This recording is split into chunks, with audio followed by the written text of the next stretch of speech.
एक बार व्यास मुनि अपने शिष्यों को वेदांत की शिक्षा दे रहे। उन्होंने अपने प्रवचन में कहा कि नवयुवक ब्रह्मचारियों को पूरी तरह से सतर्क रहना चाहिए कि वे युवतियों का संग कदापि न करें, क्योंकि काम इतना प्रबल होता है, पूरी सतर्कता के बावजूद भी वे इसके शिकार हो सकते हैं। जैमिनी नाम का एक शिष्य, जो पूर्व मीमांसा का रचयिता था, थोड़ा अभिमानी था। उसने कहा, गुरुजी, आपका कथन सत्य नहीं है। कोई भी स्त्री मुझे आकर्षित नहीं कर सकती। मैं ब्रह्मचर्य में प्रतिष्ठित हूं। कुछ दिनों बाद व्यास मुनि ने कहा, मैं वाराणसी जा रहा हूं और 3 महीने बाद वापस आऊंगा। सतर्क रहना, अहंकार न करना। व्यास मुनि ने अपने योग बल से एक अत्यंत सुंदर युवती का रूप धारण कर लिया, जो अपनी रेशमी साड़ी, होली मुखाकृति और बांकी चितवन से मन को आकर्षित कर सकती। यह सायंकाल का समय था। आसमान में बादल छाए हुए थे और धीरे धीरे वर्षा होने लगी। अचानक जैमिनी उधर से गुजर रहे थे।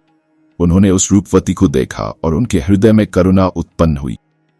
उन्होंने उससे कहा, बहन जी, आप आइए और मेरे आश्रम में ठहरिए। मैं आपको रहने के लिए स्थान दूंगा। युवती ने पूछा, क्या आप अकेले रहते हैं? वहां कोई और स्त्री है? जैमिनी ने उत्तर दिया, मैं अकेला हूं, परंतु मैं पूर्ण ब्रह्मचारी हूं। मैं काम से प्रभावित नहीं हो सकता। आप वहां रह सकती। युवती ने कहा, एक तरुण कन्या का ब्रह्मचारी के साथ रात्रि में अकेले रहना उचित नहीं है। जैमिनी ने कहा, हे भगिनी, आप निश्चिंत रहें। मैं प्रतिज्ञा करता हूं कि मैं पूर्ण ब्रह्मचारी हूं। इस पर उस युवती ने स्वीकार कर लिया और वह रात में उनके आश्रम में ठहर गई। जैमिनी बाहर सो गए और वह स्त्री अंदर सो रही थी। मध्य रात्रि के समय जैमिनी काम के प्रभाव से पीड़ित होने लगे और उनके मन में काम वासना उत्पन्न हो गई। पहले तो वह सर्वथा शुद्ध थे, लेकिन उन्होंने कमरे का दरवाजा खटखटाया और कहा, बहन जी, बाहर हवा चल रही है। मैं ठंडी हवा सहन नहीं कर पा रहा हूं, मुझे भीतर सोना है। युवती ने दरवाजा खोल दिया।